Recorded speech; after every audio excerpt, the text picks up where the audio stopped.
Bien, Andrés Ferrari va a exponer sobre el conflicto Rusia-Ucrania y las consecuencias económicas de la guerra. Andrés Ferrari es economista, graduado en la UBA, maestría en política económica y doctorado en la Universidad Federal de Río Grande do Sul, donde es docente de geopolítica. Andrés, cuando gustes. Bueno, muchas gracias, Hernán. ¿Se escucha bien? Sí, perfecto. Buenos días a todos. Muchas gracias por la invitación. Eh, Voy a ser solidario con el retraso del tiempo y, y voy a ir un poco directo al punto para dejar también espacio para las preguntas o comentarios que se quieran hacer. Eh, lo que quería comentar fundamentalmente es cómo analizar impactos económicos de una situación como la que se está dando en Ucrania. Esto porque es una situación difícil de prever y que está generando ya fuertísimos impactos en la economía. A nosotros acá en el sur no tanto por ahora, pero no se sabe qué puede llegar a pasar.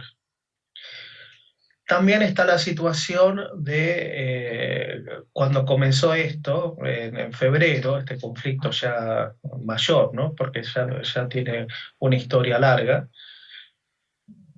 Un análisis era más factible porque se imaginaba un conflicto más corto. Ahora no se sabe realmente qué va a pasar, eh, y estamos en una situación que podemos llamar entre la guerra de Irak y la Tercera Guerra Mundial. Eh, la guerra de Irak comenzó también con una idea que iba a ser muy corta y terminó durando casi 2 décadas. La, Como era algo que convivíamos, ¿no?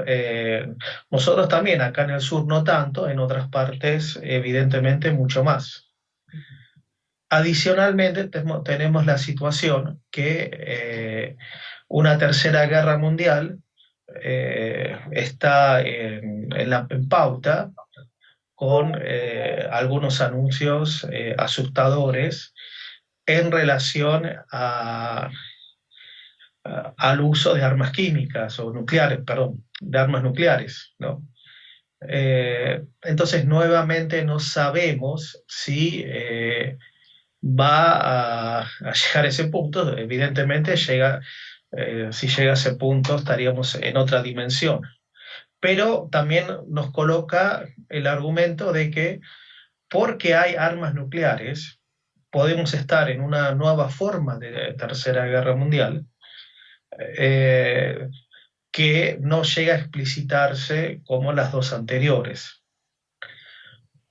¿Por qué comento esto? No para asustar a nadie, ¿no? Simplemente para traer las cuestiones de que las dos guerras mundiales han tenido grandes efectos económicos y en nuestros países han sido benéficos en cuanto a las exportaciones, demanda de alimentos, etcétera.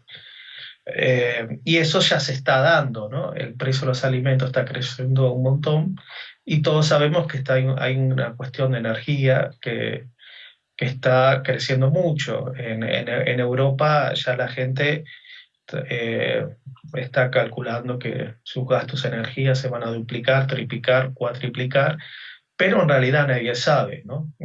Hay que ver ahora cuando llega el invierno qué pasa con todo eso. Entonces, esa es una situación muy atípica que nos está impactando como consumidores, más también como exportadores, ¿no? Hay que ver si va a haber rutas para exportar, ¿no? Que es otra cuestión que afecta cuando tenemos guerras mundiales. Repito, ¿no? Considerar económicamente una guerra mundial sin que llegue militarmente a una situación de guerra mundial, ¿no? Que todo el mundo está asustado con esa cuestión. Pero desde el punto de vista económico, estamos en una situación de abrir un poco la cabeza. Estados Unidos, con lo que anunció ayer Anthony Blinken, secretario de Estado, ya le ha dado a Ucrania 60.000 millones de dólares, ¿no? Para los brasileiros, 60 billones, ¿no? Tengo entendido que es más que el 10% del PBI argentino, ¿no? No acompaño mucho eso. Eh, y ya Ucrania ha afirmado que necesita 1.000 millones por mes para mantener el esfuerzo. Es una cantidad enorme, evidentemente, y, y un esfuerzo económico muy grande, que también está siendo acompañado en menor medida por los países europeos. La cuestión ¿es factible mantener ese esfuerzo bélico, económico? No sabemos, ¿no? La directora gerente del Fondo Monetario Internacional, Kristalina Georgieva, hace unas semanas alertó del riesgo de caos sociales en Europa por estas cuestiones y se ven protestas en varios países de Europa. Eh, es difícil avaliar, ¿no?, si eso va a generar un cambio o no.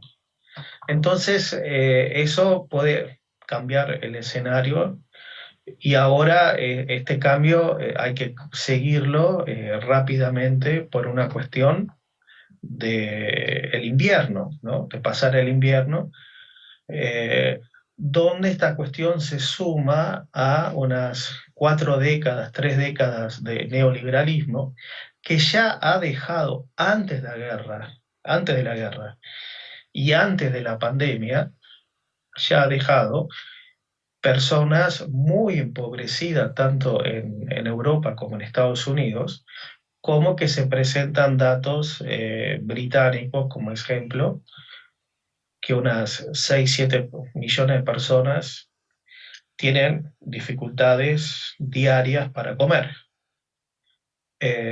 Entonces, este impacto que se está dando con la cuestión de la guerra, que está siendo ya anunciado por las propias autoridades de los países, eh, se suma a un contexto ya complicado para los países occidentales.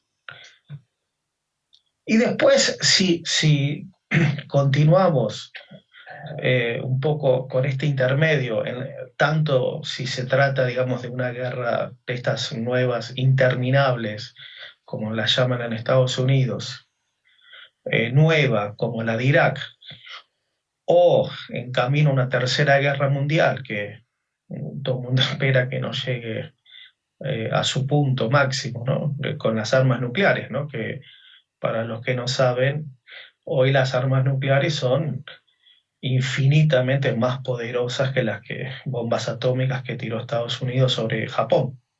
Entonces es una alerta complicada, evidentemente, pues, pero si no llega a eso, hay cuestiones estructurales que están afectando la economía mundial por causa de esta guerra. Entonces, al decir guerra mundial, quiere decir que no se trata de un conflicto ya ruso-ucraniano, ruso-ucraniano con apoyo occidental. Se trata de algo que crecientemente está afectando a todos los países del mundo, como pasó con las otras guerras mundiales. Y ahí nosotros tenemos que pensar un poco nuestra situación.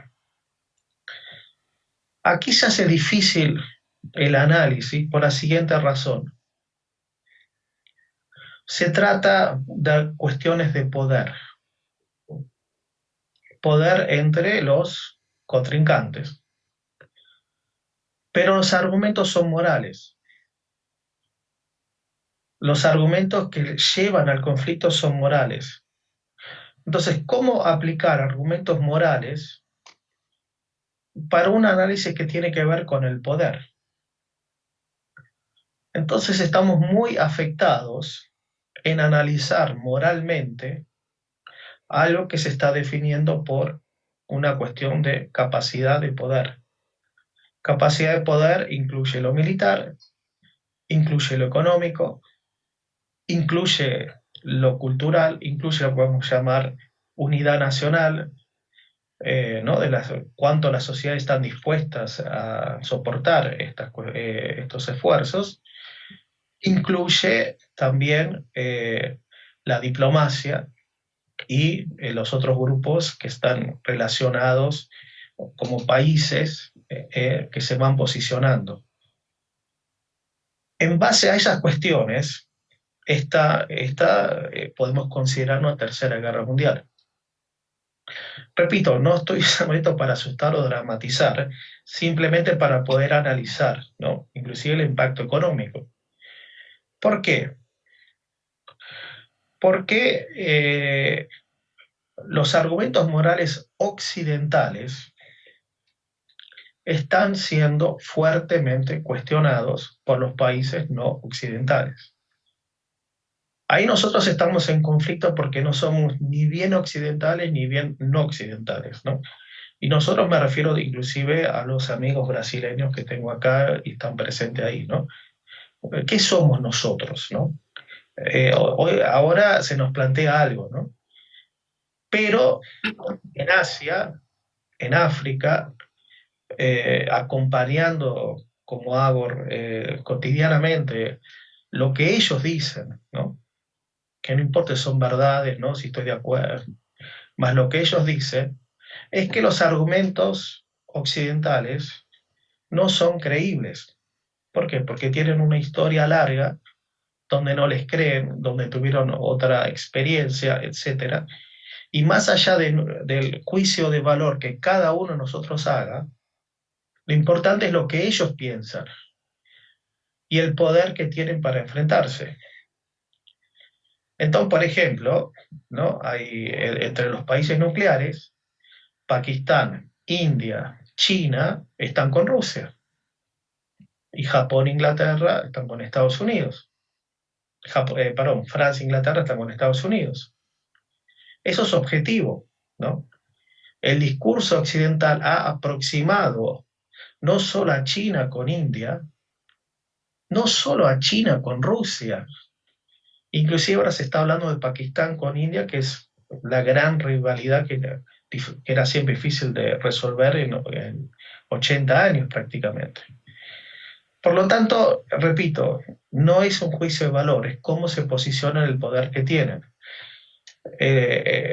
Asia representa 66% más o menos del PBI mundial, de la población mundial, del territorio mundial, y dejando de lado a Japón y Corea del Sur, están entrando en diálogos inclusive económicos con Rusia. Es un dato eso, no importa si nos gusta o no nos gusta. No importa si no somos europeos, occidentales, no importa. Importa que ellos tienen el poder suficiente, o vamos a ver si tienen, pero que se están posicionando de una forma u otra, de no entrar en el conflicto del lado occidental. Y están haciendo acuerdos económicos para tener redes alternativas y hablando de un mundo multipolar, etcétera, ¿no? Yo creo que eso no tiene retorno. ¿Cómo va a ser la configuración final? Es otra cuestión. Pero da la impresión que no tiene retorno y que está muy decidido, ¿no? A eso se suman los países Medio Oriente y muchos países africanos, ¿no? Casi todos los países africanos. Entonces estamos hablando de la mayor parte del mundo. Eso es verificable en todos lados. No es una opinión. El que quiere encontrarlo lo va a encontrar muy fácilmente. Por lo tanto, el punto es nosotros cómo nos planteamos. Por ejemplo, la cuestión del BRICS, que ahora Argentina se encuentra, y cómo tomar esos posicionamientos, esas posiciones, a veces no sé si hablo portugués o español, mezclo, cómo tomar, ¿no? Desde un punto de vista que tenga sentido para nosotros y no a veces desde las discusiones internas, ¿no? La grieta en Argentina, acá en Brasil también hay bastante de eso, y ficar, ¿no? Un poco como los caballos encerrados en una visión muy interna de algo que nos va a afectar igualmente de otra manera. Fíjense, acá, y uno no me gusta hablar públicamente de política brasileña, siendo extranjero no me parece que corresponde, pero simplemente quería hacer notar, sin ningún juicio de valor, que el presidente brasileño Bolsonaro, que hizo toda una campaña muy identificada con Estados Unidos, y que en un momento tuvo una reacción muy anti-China, muy fuerte, ahora de posicionarse en cuestiones relacionadas a la guerra de Ucrania, ha sido bastante de abstenerse, ¿no? Si los colegas acá saben más que yo, ¿sí? Confirman eso, ¿no? Y me parece que es una señal importante del punto de vista, repito, del poder, ¿no? No estoy hablando de ideología, de culto, estoy diciendo esas posiciones en geopolítica tienen que ver con el poder, ¿no? Las conveniencias, los análisis, ¿no?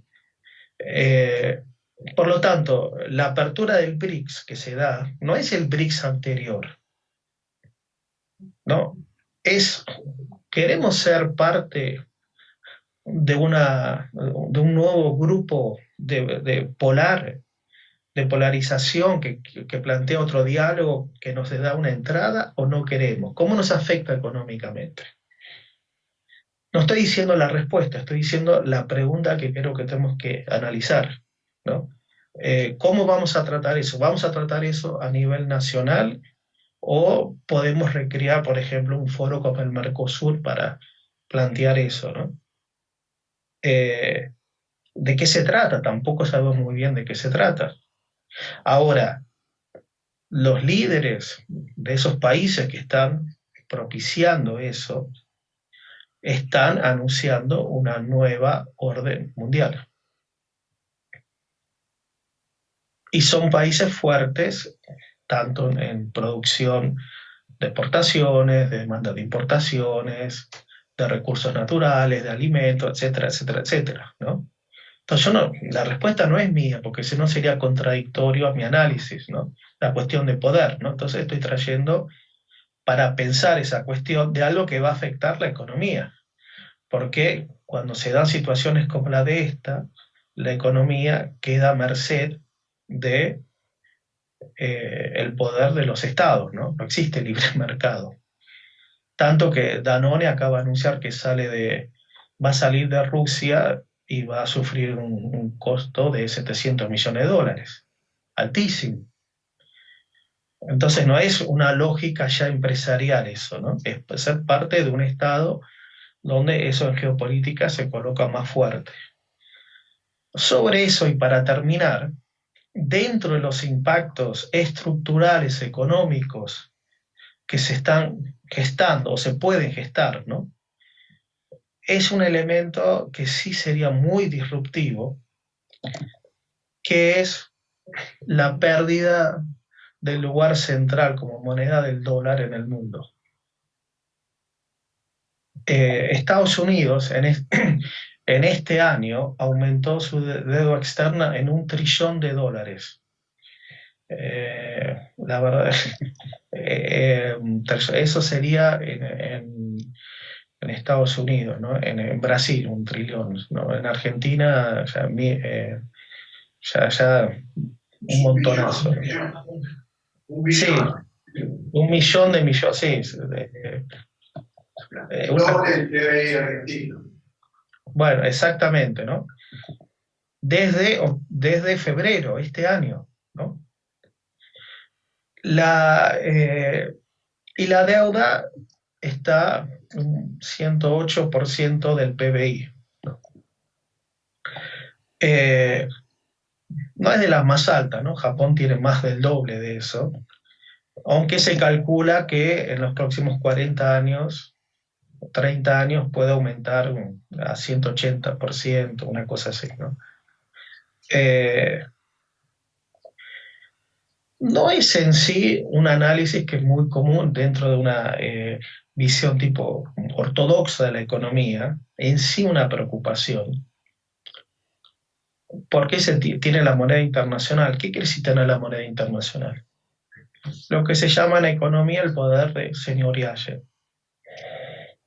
Emitir y tener recursos, ¿no? Esa deuda externa de Estados Unidos está en manos de todo el mundo, inclusive de gobiernos nacionales.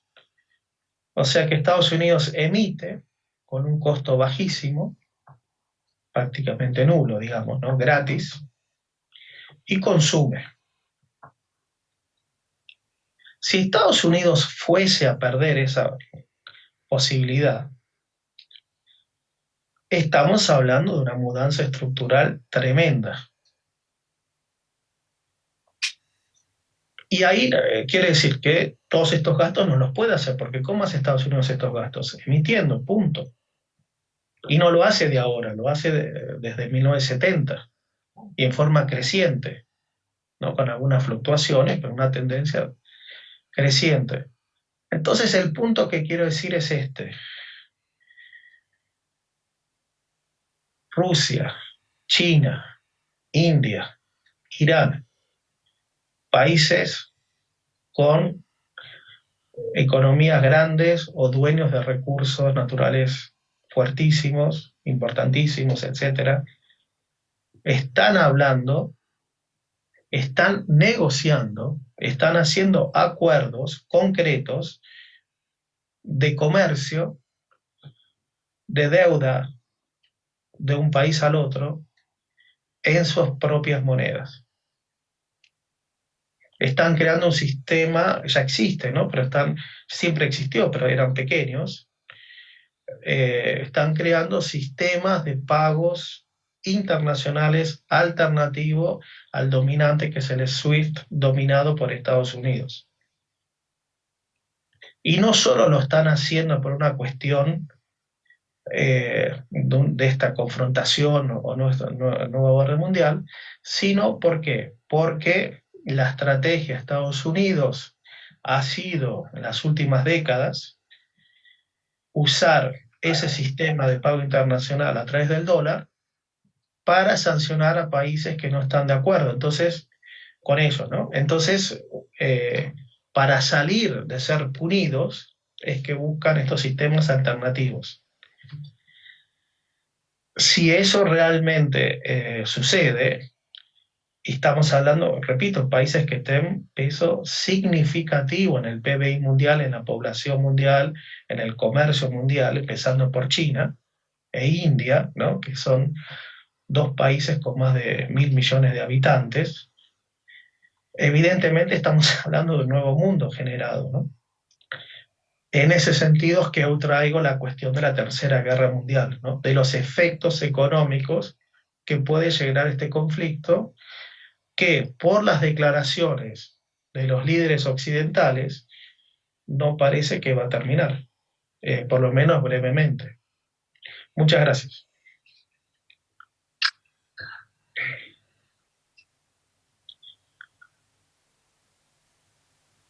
Bien, muchas gracias, Andrés.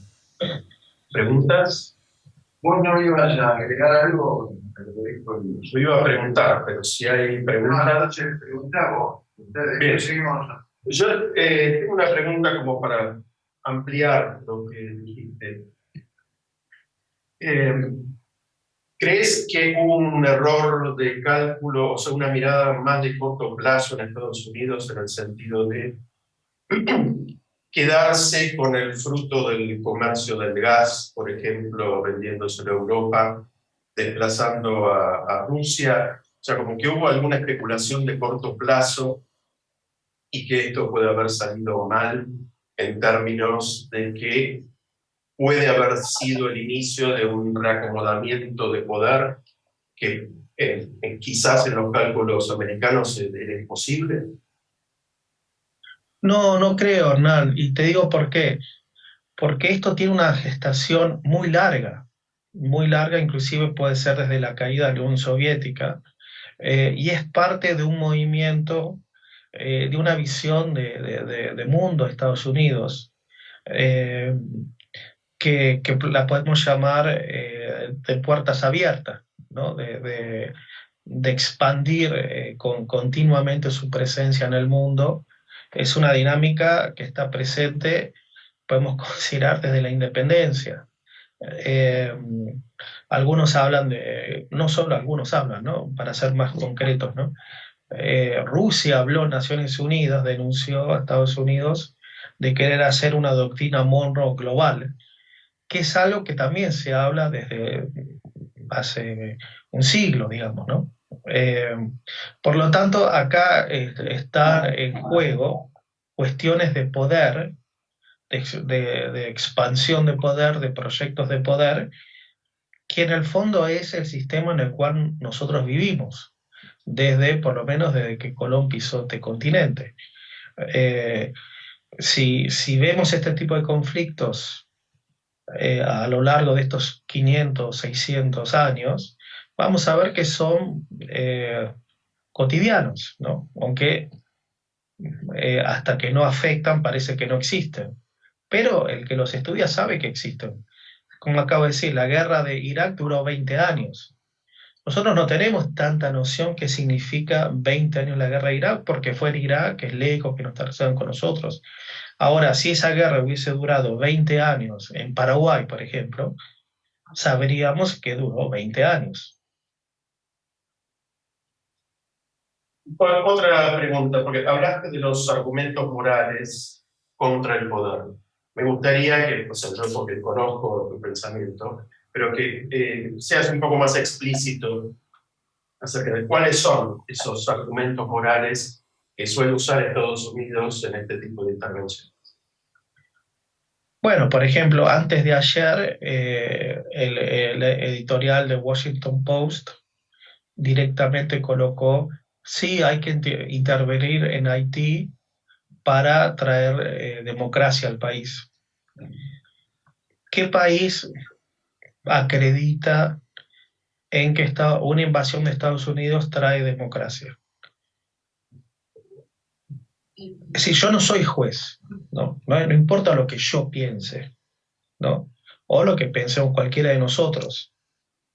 La cuestión que los países que fueron invadidos y o intervenidos por Estados Unidos con ese argumento no lo ven así. Básicamente porque no pasó. A eso me refiero.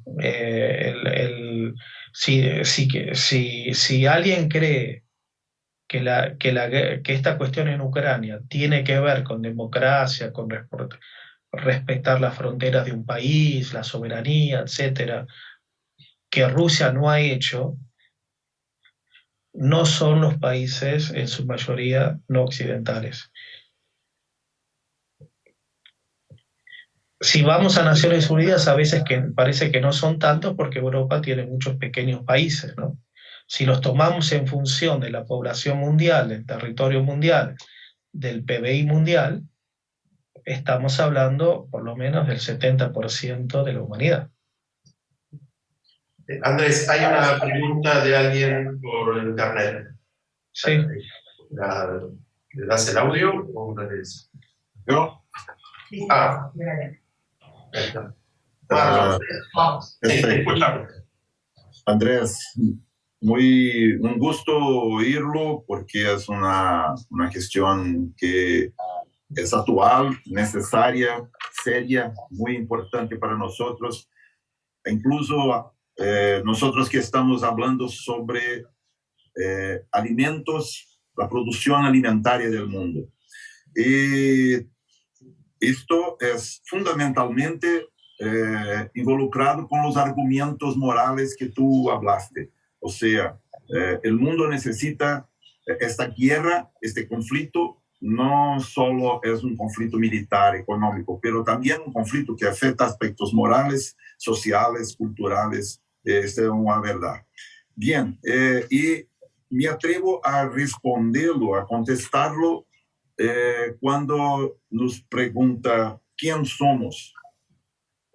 Creo que nosotros, Brasil, Argentina, Uruguay, el Mercosur, el Cono Sur, somos la cocina o la finca o quizá el abasto del mundo. Entonces, todos los aspectos morales, los elementos morales que el mundo tiene a ser afectado, pasan por la necesidad de consumo, por la necesidad de alimentar, por la necesidad de sobrevivir.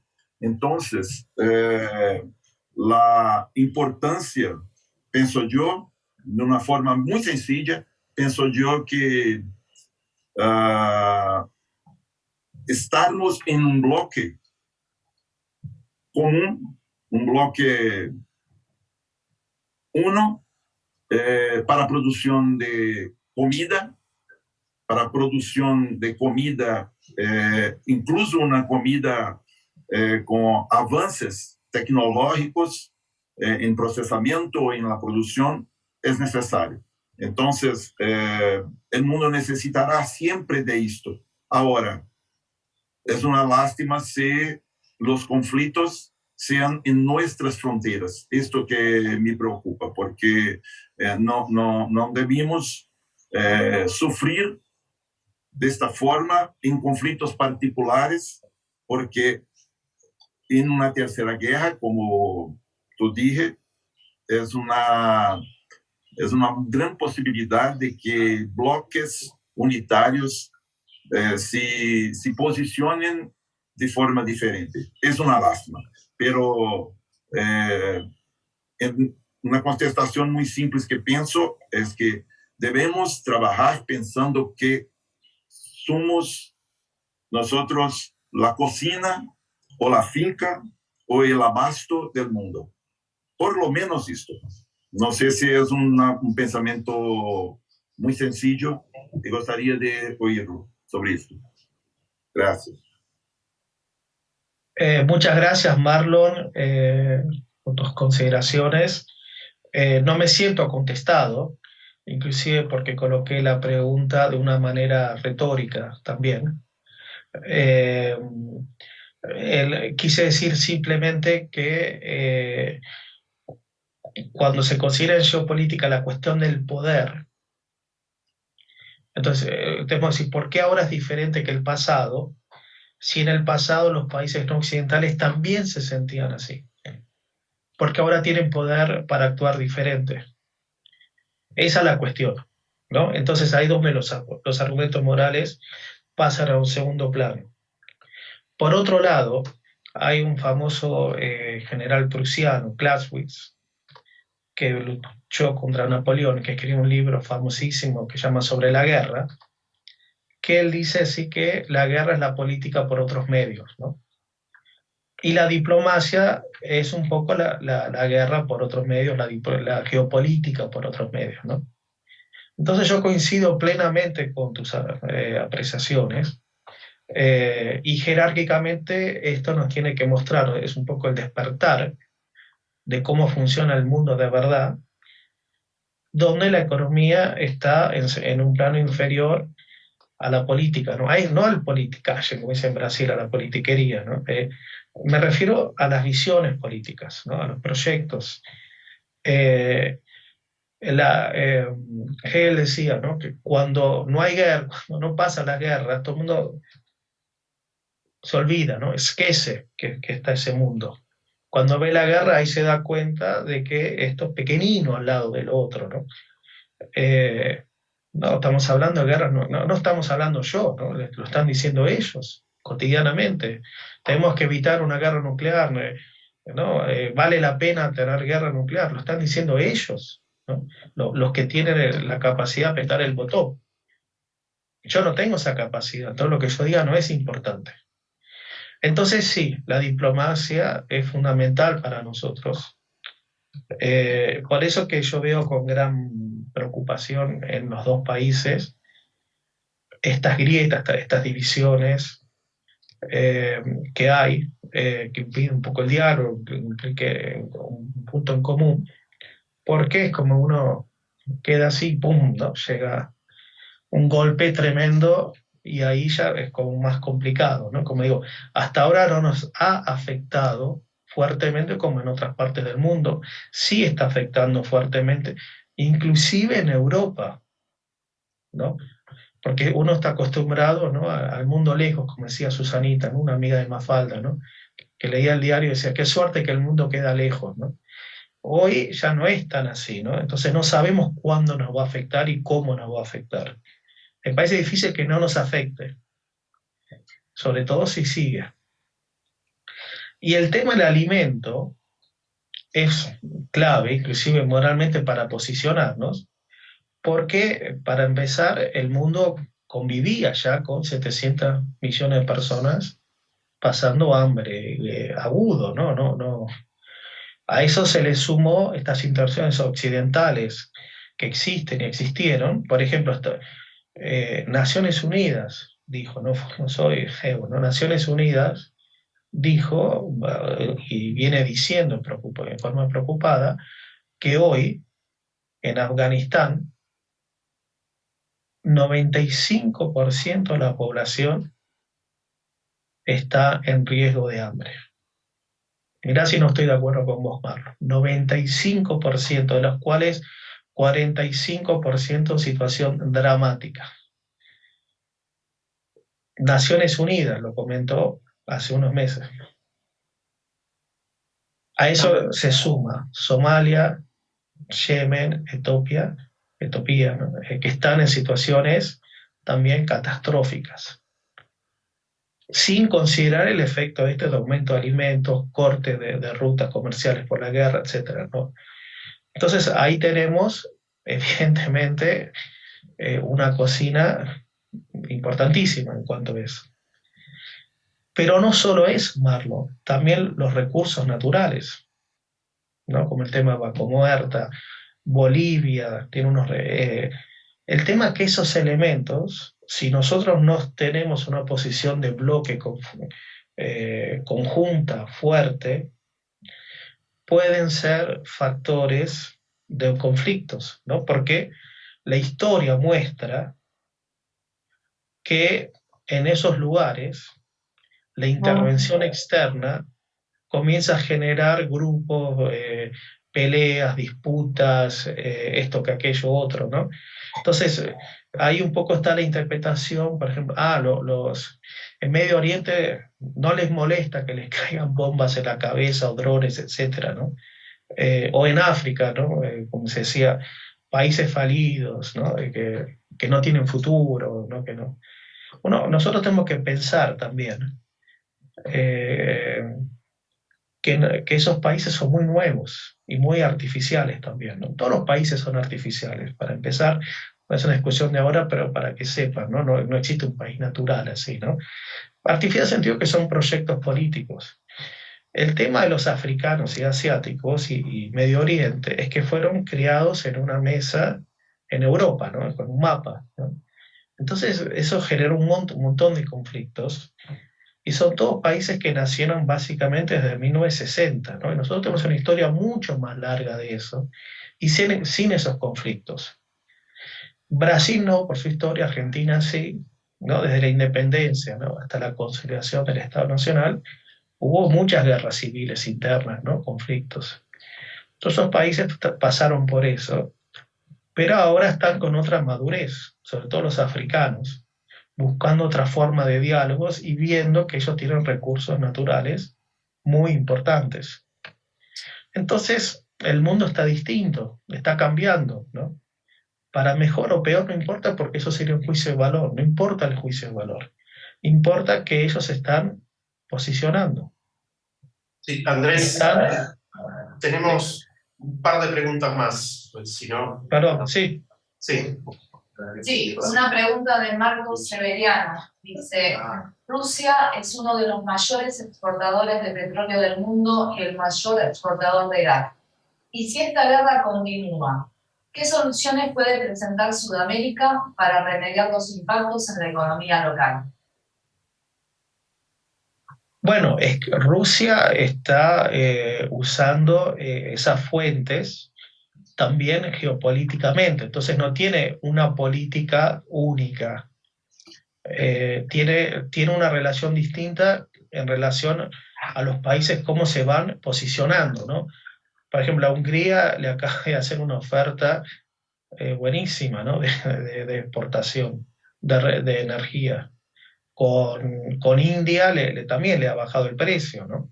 Ahora Europa le ha puesto un precio máximo y dice, nosotros no aceptamos que nos pongan un precio máximo. Entonces eso también va a depender de nuestra diplomacia y de nuestra visión en este conjunto. Sí, tenemos otra pregunta. Sí. ¿Qué tal, Andrés? Bueno, muchas gracias por tu disertación, la verdad que muy clara. En un momento hablaste de la relación, digamos, está construida, ¿no? De los países que no eran occidentales, que le creyeron más a Rusia que a los países occidentales. Te consulto, ¿vos ahí ves, más allá de eso, digamos, las relaciones políticas previas, digo, como por ejemplo la Unión Soviética y China, a que esto se haya consolidado? No sé cómo lo está bien. No, no necesariamente, ¿no? Inclusive porque durante la época de la Unión Soviética, China tuvo conflictos con Rusia, estuvieron a punto de ir a una guerra, y en realidad el surgimiento de China tiene que ver con un acercamiento geopolítico, diplomático, que hace Nixon en 1971 con China, los dos interesados de contraponerse a la Unión Soviética. Además de eso, en 2017, 18, 19, no se tenía una visión de que Rusia y China se iban a acercar de esta manera, porque también hay situaciones de conflicto, tienen una frontera muy grande. China es un país con mucha población. Rusia es el país más grande del mundo, pero tiene muy poca población, entonces esas cosas siempre generan conflictos, ¿no? Salvando la distancia, solo para un ejemplo, un poco con lo que pasa entre Argentina y Chile, en la Patagonia, ¿sí? ¿No? Esas situaciones, ¿no? Solo que en otra dimensión mucho más importante, ¿no? Entonces no se veía que iba a haber este acercamiento necesariamente, ¿no? Era una posibilidad, pero con diferencias. Entonces, y la otra cosa que te quiero decir, no es que le creen más a Rusia porque le creen a Rusia, le creen más a Rusia o están más con Rusia, siempre con la cuestión diplomática que a veces, sin decirlo abiertamente, pero a través sobre todo la diplomacia, los acuerdos, los diálogos, así, pero por su propia historia, no porque Rusia dice. Sí, Andrés, tenemos otra pregunta. Sí. Sí, no sé, pregunta, ¿no? No, acá, bueno, yo quería insistir un poco en esto de que no hoy, sino ya hace unos años, creo que desde el año 17, venimos confluyendo una serie de profesores de Uruguay, de la Universidad de Brasilia, y nosotros acá de Loma de Zamora, de Buenos Aires y de José Cepaz, en una preocupación, digamos, por el tema de producción agraria y todo lo que eso implica, porque eso implica muchas cosas, en nuestros países, ¿no? Y esa confluencia en realidad tiene también una lógica geopolítica que se acrecienta en un momento así de guerra, ¿no? Lo digo sin problema porque lo que pasa es que justamente hay que ver diferencia con el caso histórico de la Segunda Guerra, donde la relación no era el Mercosur o países del Mercosur con un imperio, o con una potencia, que en este caso era Gran Bretaña, sino que fundamentalmente esa relación era encabezada por Argentina, ¿no? Secundariamente, no te ofendas, por Uruguay y por Brasil, inclusive secundariamente. Y ahí se da, en esa guerra se da una situación, la famosa neutralidad que defiende Argentina, pero en realidad defiende en función de los intereses británicos. Porque los británicos decían, no, usted manténgase neutrales porque los submarinos alemanes no lo van a atacar. Que fue real. Entonces siempre nos va a llegar los alimentos de Argentina. Y yo creo que esto es lo mismo, es decir, que países que en realidad nuestra virtud debieran ser otras, debiéramos estar industrializados, pero siempre, cosa de la vida, terminamos siendo países agrarios, sí, por siempre. Pero eso en definitiva tiene su gran importancia. Es decir, sigue teniendo la misma importancia que tiene en otra época para Gran Bretaña, para Europa. Bueno, ahora Europa tiene su producción agraria, se autoabastece, bueno, pero no se autoabastece China. Rusia tiene su producción, pero tiene sus virtudes y, digamos, tiene sus aportes y déficit también. Es decir, justamente China es el centro principal, no ya de la afluencia de productos agrarios de Argentina, sino de Argentina, Brasil, Uruguay, Paraguay, indudablemente, inclusive de otros países de Sudamérica. Entonces, y ese conjunto, evidentemente, tiene que ser neutral. Porque si nos volcamos a Europa, perdemos el mercado chino, nada más ni nada menos. Y si nos volcamos a China, vamos a tener flor de pelote en el Fondo Monetario, los yanquis, ese era un poco el comentario. No sé qué te parece. Mirá, para empezar, te quería comentar una cosa. En la Segunda Guerra Mundial, Brasil bastante rápidamente se alineó con Estados Unidos. Inclusive se habla bastante que negoció la instalación de una, ayúdame Marlon, ¿cómo se llama? Río Vale de Río 12, ¿cómo se llama? La minera, Vale de Río 12. Claro, que era la... Pero hay la Compañía Siderúrgica Nacional también. Siderúrgica Nacional, ahí se me mezclan los idiomas a veces, sí, acá usa mucho las siglas y entonces después de decir qué quiere decir las siglas, las palabras, medio como que negoció que Estados Unidos le financia eso, digamos, lo trata mucho como un gran éxito diplomático brasileño eso. Ahora, y Argentina, como decís vos, quedó bastante neutral. Eso más en la primera que en la Segunda Guerra, pues Estados Unidos presionó mucho después a Perón, antes al gobierno militar, de que no sea neutral. Sí, pero de todas maneras... Lo que pasa es que Churchill, y lo logró, quería que Argentina quedase neutral. Claro, pero por eso, ahí esa neutralidad... Era una neutralidad, no era una neutralidad real. No, era Churchill, sí, la segunda era Churchill, la primera no. Pero justamente esa neutralidad era una neutralidad estratégica de uno de los contrincantes. Cuando Estados Unidos era independiente y estaban las guerras napoleónicas, ellos querían comerciar con los dos lados y tenían el argumento de que barcos neutrales podrían comerciar, ¿no?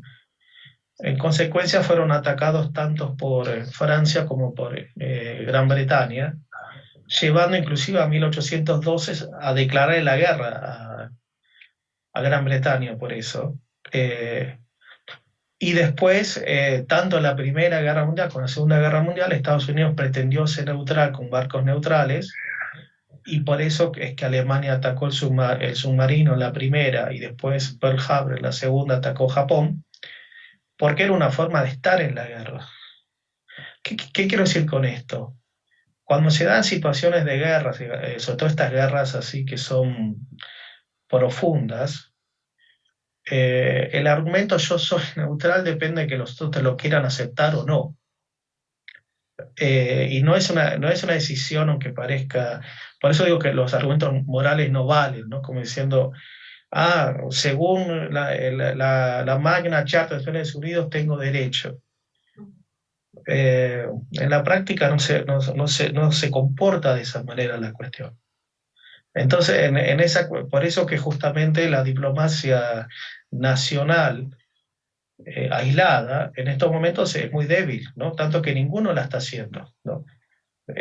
Tanto los países occidentales como Rusia, como China, ¿no? Que es parte también del conflicto de alguna manera, porque sabe de que esto es parte de lo que se viene. Por eso Estados Unidos está pensando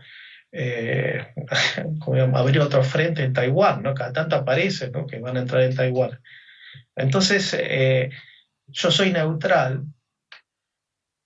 La pregunta es, ¿usted tiene poder para ser neutral o no?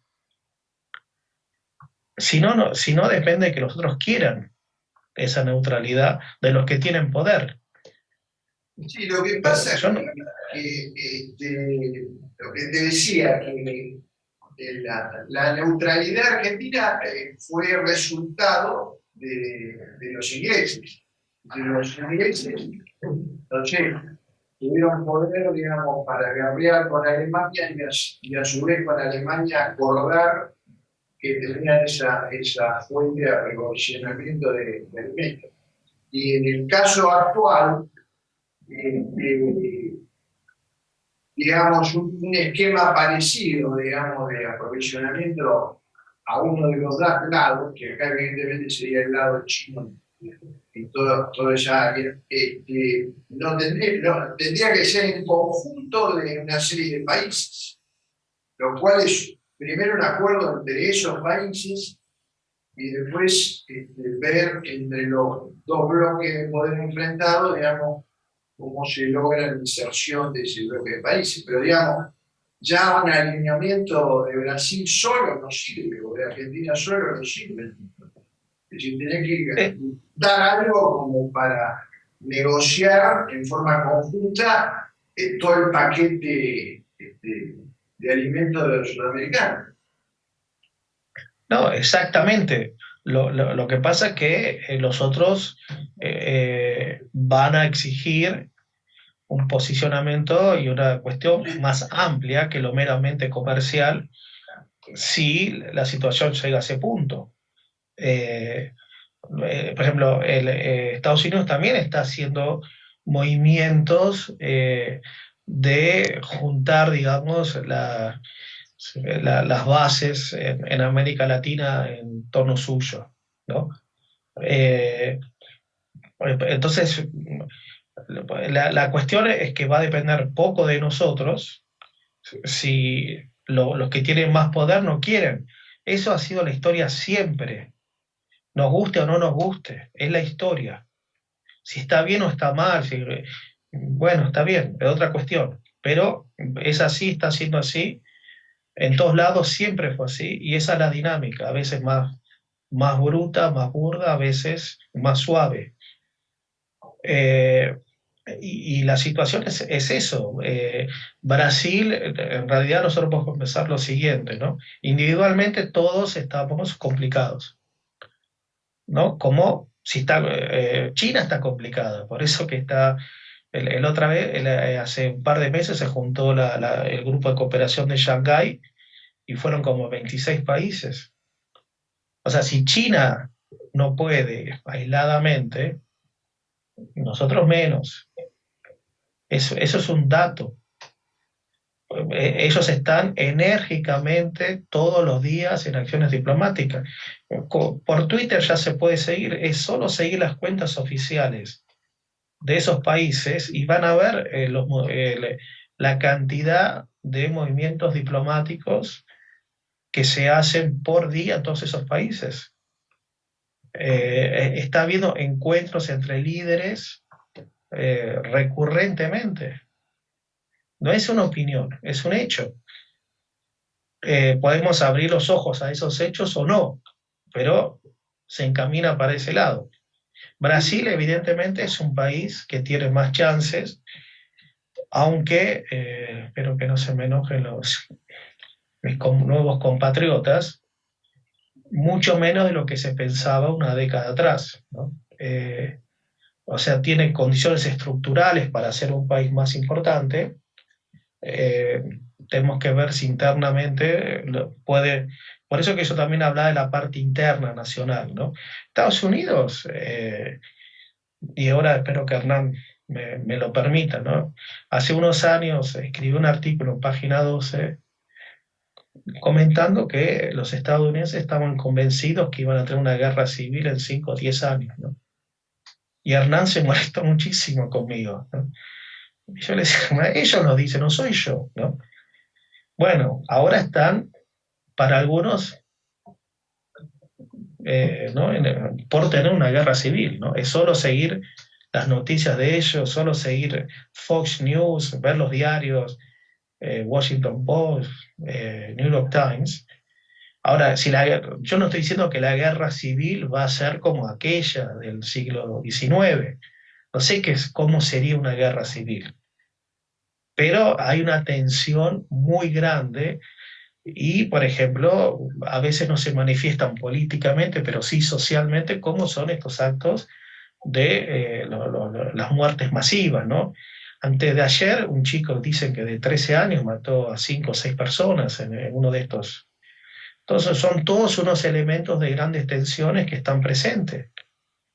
Entonces, bueno, digamos, la unidad nacional interna, sin darle connotaciones, ¿no? Pero como un país está en una visión firme, en una cuestión, es fundamental.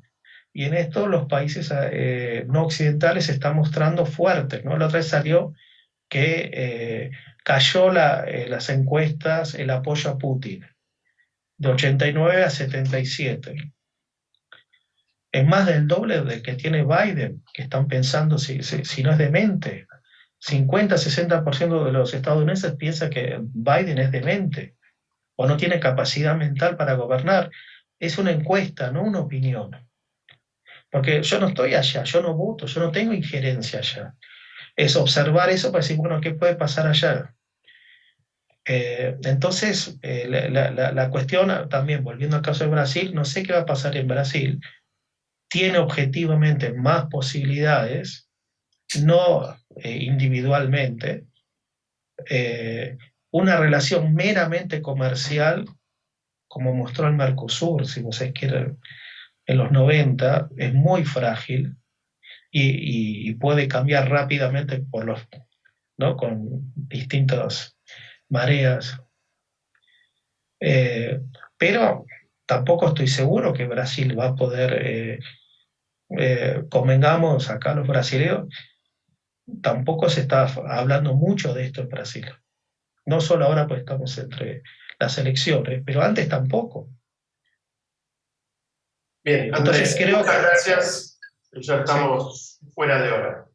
Sí, te agradecemos la participación, porque bueno, tenemos que seguir con la próxima mesa. Perfecto, perfecto. Bueno, muchas gracias a todos y espero haber colaborado. Muchas gracias. Muchas gracias. Chao.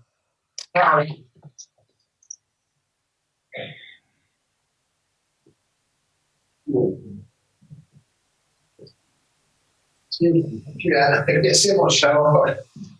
No, ¿qué no? ¿Qué teníamos? Tenemos que bajar. Con un paro.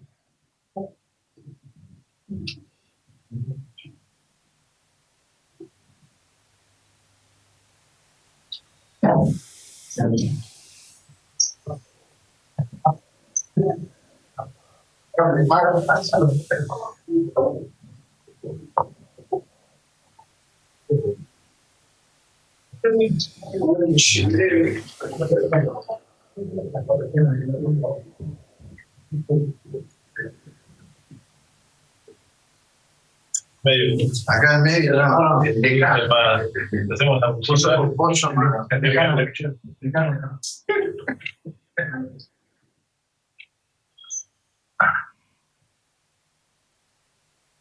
Bueno, no, teníamos que hacer yo creo que tiene sentido, ¿no? Un balance sobre todo porque también hay gente que ha visto el funcionamiento hoy, o ha participado del funcionamiento hoy y no lo ha hecho ayer.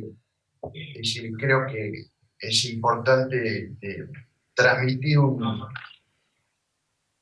resumen de un poco de lo que se ha hablado y las intenciones con que se ha hablado tanto ayer como hoy, por lo que a mí me parece que, digamos, de todo lo de ayer, trato de hacer un raconto. Se ha trabajado en el tema de Brasil, todo lo que es las cadenas de producción de soja y otros cultivos. Si yo me equivoco en los recuerdos, díganme, que creo que fue con lo que empezamos, con Chico Eric.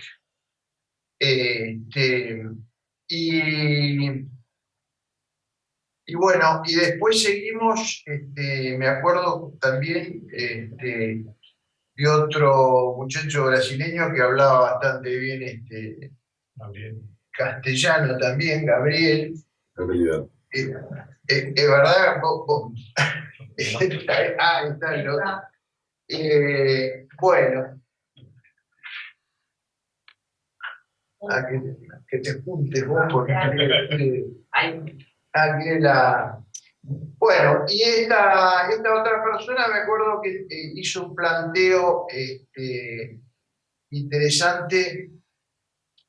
Bueno, después de hablar todo el proceso de productivo en Brasil, digamos que tiene sus coincidencias con Argentina, con Uruguay, Paraguay, es decir, todo ese salto tecnológico y de productividad y demás. Hizo todo un planteo que después se fue desarrollando, un planteo en torno de las concepciones teóricas de fundamento, digamos, de un estilo de producción y de desarrollo de cada uno de los países, ¿no es cierto? Se planteó el tema, es decir, se planteó un perfil de esa discusión básica de producción dependiente e independiente, es decir, la idea de que puede haber un desarrollo estructuralmente independiente, ¿no es cierto?, lo cual tiene sus orígenes en el estructuralismo latinoamericano. Y bueno, y ese tema creo que, no sé si me salteo algo, lo tomó Pierri justamente para hacer toda una conceptualización del tema de estructuralismo latinoamericano. Es decir, con lo cual se planteó la necesidad de un desarrollo, digamos, armónico de los países, y dentro de esto, en sus relaciones internacionales, con el mayor grado de independencia y reconociendo y con el condicionamiento, digamos, internacional que existe, es decir, la imposición por parte de mercados internacionales de las condiciones de desarrollo, en este caso agrario, en función de lo que determinan mercados internacionales, lo que determinan empresas multinacionales y demás.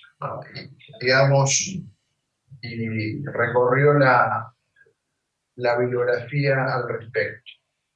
Y después también estuvo un funcionario de primera línea ahí de Brasil en el área agraria, Hellington Rocha, que bueno, me gustaría por ahí que Marlon refiera un poco ese caso, que es más de su incumbencia, me parece. Sí, sí. Vamos a ver. Yo voy a hablar muy rápidamente, como acordado por nosotros, que estamos ya un poco cansados, ¿eh? Sí, una maratona muy larga, muy interesante también. Bien, voy a inicialmente hacer las felicitaciones a los cumpleaños de Universidad Loma de Zamora, ¿eh? Que es un importante dato que coincidió con este evento, y los agradecimientos a los colegas organizadores, Pedro, Marcelo, Ernesto, Mariana, Thierry, y mis colegas de Brasil, mis colegas de Argentina también, que estuvieron siempre afectos a las invitaciones. Y especialmente los de Brasil, que hicieron un esfuerzo para hablar español, porque no siempre es muy fácil. Bien, agradecer a todos y decir que este taller es un símbolo de una parcería, de un encuentro de amigos, de colegas, que empezó en 2018 y que estamos ahora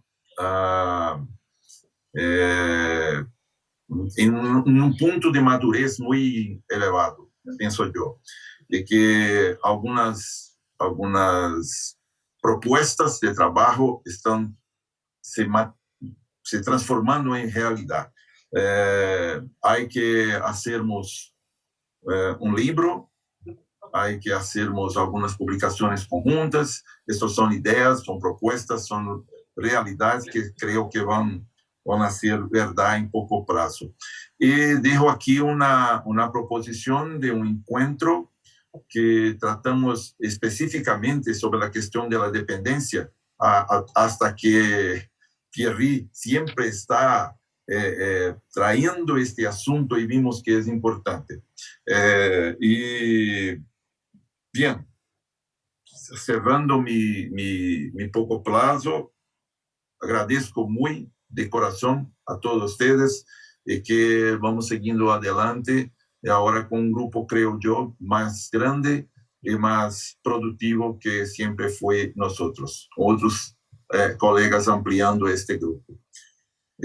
Marcelo, especialmente a ti y respecto a la Universidad de Lomas de Zamora, y a Perry de la Universidad de Buenos Aires con ProIngra, damos votos de que yo en Brasil, con mis colegas de Brasil, y Pedro en Uruguay, con los colegas de Uruguay, tenemos un compromiso ahora más grande de llevarnos este seminario para nuestros países. Quién sabe en 2023. Es esto, muchas gracias. Bueno, no, hablamos y cerramos. No, bueno, primero gracias tanto a Pedro, Marcelo, José y Marlon, que me dio la posibilidad de ser parte de esta organización, a los compañeros de la parte técnica. Brevemente, creo que se plantearon temas muy relevantes en la región Primero la formación. Yo creo que aprovechar estos 2 días me llevó a actualizarme, por lo menos, de los temas que hacen a la realidad argentina y regional. Digo, cuando pensamos, y puede también ampliar Pedro esto, las exportaciones de alimentos que nosotros tenemos, destinamos al mercado interno, nos tiene que importar. Bueno, un poco Andrés lo planteaba en un plano general, ¿no? ¿Qué se está disputando en el mundo? El otro plano, obviamente, un poco lo hizo Armando, creo que es la cuestión de la infraestructura, ¿no? Los ríos. Tenemos ríos que están contaminados, hay sequía, por ahí se va el transporte de granos y de otros alimentos que llegan. Entonces también debería ser parte de una preocupación nuestra de cara a lo que está pasando, que por ahí tenemos poca información de lo que pasa a veces en Brasil con los ríos, ¿no? Por ahí, acá lo vivimos con la sequía, ¿no? Que vivimos la seca del Paraná. Entonces se abordaron distintos temas que a mí me parece que son de suma relevancia, y el tercero, que es la biomasa, digamos, ¿no? La economía circular. Cómo utilizar todos los desechos de la economía que un país se va desarrollando y volver a utilizarlo. Eso lo planteó Mariana ayer a la mañana temprano. Entonces creo que entre estos 3 temas y un poco la realidad de Brasil, que nos dicta mucho de la nuestra también, que es justamente, y el Uruguay también, el peso que tienen las multinacionales en determinados productos, ¿no? El control que tienen, ¿no? La modificación genética, la financiación, y eso obviamente debe ser tema de investigación más en la Facultad de Ciencias Económicas como en la que estamos. Y por último, me parece que sí, lo de Pierri, en el sentido de insistir y bueno, lo planteaba Gravito David al principio ayer a la mañana, el insistir con un marco teórico. Más allá de estudiar los ríos, más allá de estudiar los transportes, más allá de estudiar las multinacionales, tenemos que empezar a tener un marco teórico. Y historia sobre eso hay. Digo, desde la teoría de la dependencia, el estructuralismo, yo quiero sumar a un autor que damos en el estructuralismo en la materia que dictamos, empezamos a sumar un Mariátegui, un Raúl Sentí, pensadores que son de la región que por ahí escapan a la academia, pero que son parte de esa formación de nuestra historia en términos de la economía política. Y la parte agraria, yo creo que, bueno, somos un país agrario, la región tiene fuerte impronta en alimentos y obviamente ganadería. Creo que este congreso fue acertado en esa línea, dejó muchas polémicas y, bueno, mucho por hacer. Creo que decía un poco Marlo, el desafío 2023, vamos a ver cómo lo encaramos desde acá, ¿no? Así que muchas gracias, Pedro, Marlo, y todo. Bueno, ya que me dejan cerrar, y bueno, yo al principio quiero agradecer a la Universidad de Loma de Zamora por habernos recibido. Esto es algo que comenzó como un grupo de amigos, si uno quiere decir. Empezamos allá por el 2018 en la presencialidad, nos tuvimos que ir a la virtualidad, y hoy estamos lentamente tratando de volver a la presencialidad. Cosa que realmente es importante conocer, discutir. Estos congresos sirven mucho por lo que se habla y lo que se dice en estos congresos similares, pero también por lo que se hace en los pasillos, en el bar, en todo lo que uno discute por fuera de todo esto. Y eso es muy importante poder irlo canalizando y así. Pero la teoría de la dependencia está interesante. El problema es a veces dependencia de qué. ¿De qué vamos a tener la dependencia igual? Somos muy chinos dependientes y eso nos está mostrando que estamos yendo hacia un mundo muy diferente, un mundo que está cambiando. El cambio climático no es un verso, es algo que realmente se siente. Y tener en cuenta que el Mercosur, digamos, en los países de aquí tenemos un poder que es el agua. Nosotros tenemos un poder muy importante que es el agua, va a pasar en algún momento a ser un recurso estratégico muy importante. Por algo las transnacionales nos visitan, recorren y tratan de... Y bueno, y tener en cuenta que hay países como China y otros países han venido a comprar tierras a nosotros. Nos compran tierras con un engaño de que no es landgrabbing, pero en última instancia tiene que es landgrabbing. Entonces, para ustedes que son jóvenes, tienen todo un potencial para estudiar y avanzar en esto. Y bueno, muchas gracias a todos, gracias al personal que nos ayudó, que colaboró con nosotros. Sí, nos soportó. No es más. Y bueno, gracias a todos y gracias a los estudiantes por habernos, digo, la renovación, los jóvenes en la presencia de estos, a nosotros nos renuevan, siendo que ya tenemos unos cuantos años y estamos de salida. O sea que siempre. Bueno, muy bien. Gracias. Gracias a vos.